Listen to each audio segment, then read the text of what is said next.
ও দশম শ্রেণীর ছাত্রছাত্রীরা, আজকে আমরা সমাধান করব অনুশীলনী 9.1 এর 1 নম্বর অঙ্ক। এখানে বলা হয়েছে যে নিচের গাণিতিক উক্তিগুলোর সত্য মিথ্যা যাচাই করো, তোমার উত্তরের পক্ষে যুক্তি দেখো। সত্য মিথ্যা যাচাই করব এবং কেন এটা সত্য এবং অথবা মিথ্যা তার কারণ দেখাবো। এখানে বলা আছে 1 নম্বর কয়েক প্রশ্ন, 10 এর মান সর্বদা 1-এর চেয়ে কম। এই উক্তিটি মিথ্যা, কারণ আমরা জানি যে 10 45 ডিগ্রির মান হলো 1। ক নম্বরে বলা হয় এ এর গুণফল, এই উক্তিটি মিথ্যা, কারণ কটে প্রতীকটি এ কোণের কোটেনজেন্ট অনুপাতকে বোঝায়।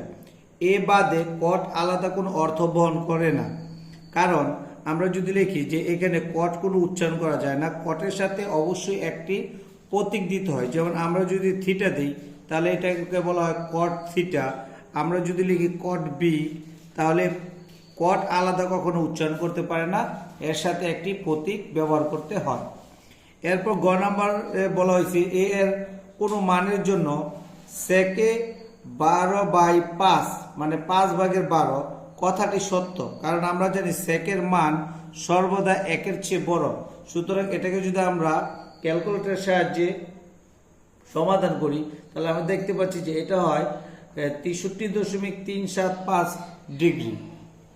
এরপর গ নাম্বার বলা হয়েছে কস হলো কোটেনজেন্ট এর সংক্ষিপ্ত রূপ।